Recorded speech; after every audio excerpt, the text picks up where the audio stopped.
Hey,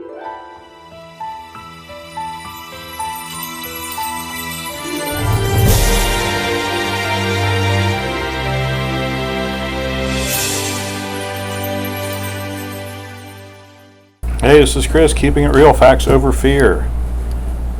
Got an article, WRAL.com today.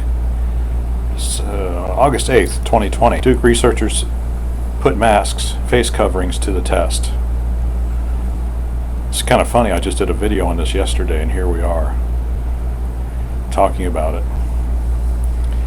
So Julian Grace is the WRAL anchor reporter from Durham, North Carolina, and I've highlighted some things to the right in my LibreOffice Writer program with some commentary on what this article says, and more importantly, what it doesn't say. So how can consumers, and I'm just showing you the article just because I want to make sure that you understand that I am quoting this correctly. I'm not making things up.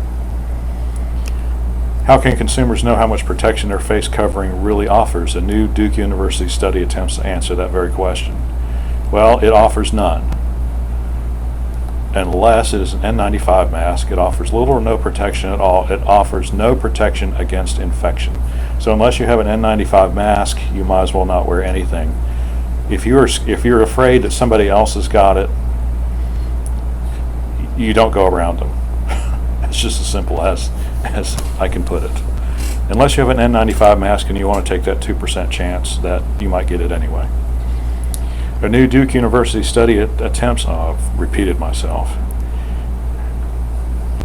answer that very question. No, it doesn't. It attempts to quantify how much of the virus that you already have can get out into the environment by studying droplets, which has been done many times. The study conducted at Duke will not help only in the Triangle, but all across the country. Maybe, but this is just the study du jour. This is what everybody's doing. Let's do our mask study, everybody. Everyone else has already done it and done it with better equipment. Do a YouTube search. My goodness, this is not groundbreaking work here. Fitted N95 masks perform very well according to the study by keeping droplets inside the mask. And so now finally, we're into the third paragraph, and we finally get to the actual purpose of the study. It's not how much protection the face covering really offers, it is how many of the droplets are kept inside the mask. That's two very different things. In fact, they're polar opposite things. People just don't know how to write these days with clearness and conciseness. This is not a study about getting the virus, it is about giving it to someone else. And then we have this paragraph. Stay healthy, people, said Department of Chemistry Associate Research Professor Dr. Martin Fisher. I'm not quite sure what, and this is something I just saw when I read it, and I haven't responded to it. I'm not quite sure why a chemistry associate research professor has any expertise in water droplet transmission. I would think that would be more of an anatomical doctor kind of thing, but that's what he said. That's where he was. So he said each time while wearing a mask and uttering phrases, researchers recorded droplets left on each mask. So maybe he just took part in the experiment and wasn't running it, but it sure sounds like he was running it because they keep quoting him. We want to make sure you wear a mask that actually works. Fisher said, using a box, a laser, a lens, and a cell phone camera, the droplets recorded. The N95 fitted mask did well when it comes to protection, sealed droplets, and prevented them from leaving the mask. This is a very problematic description. What are you measuring?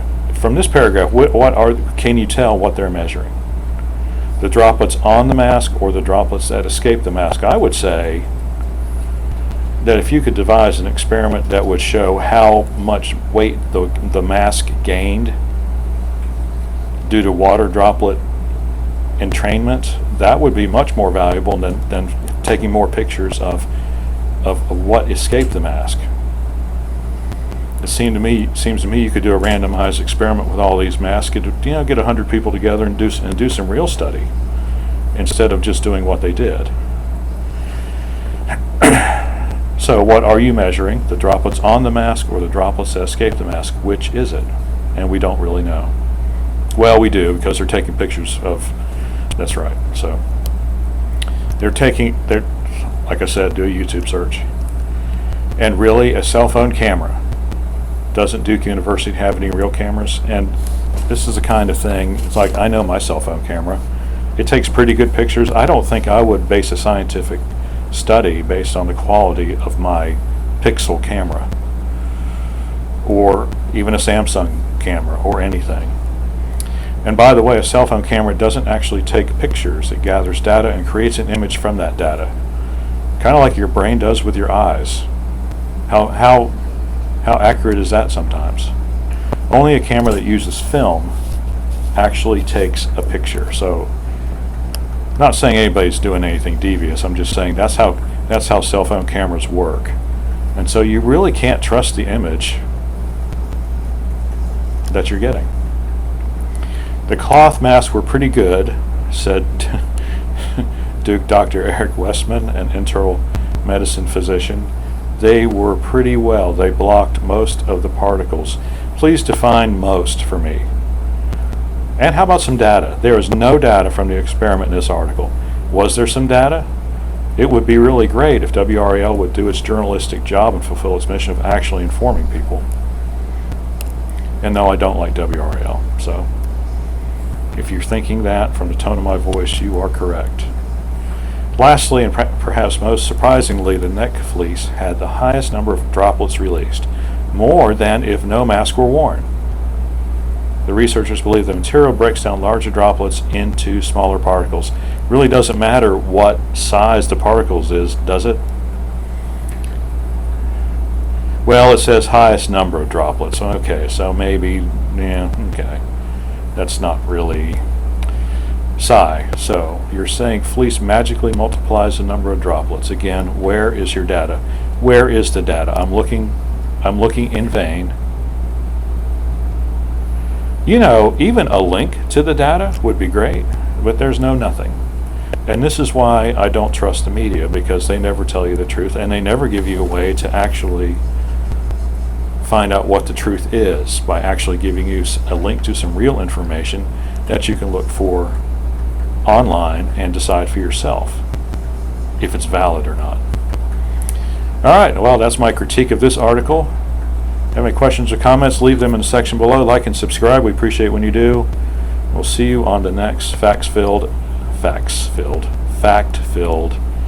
and incredibly critical video.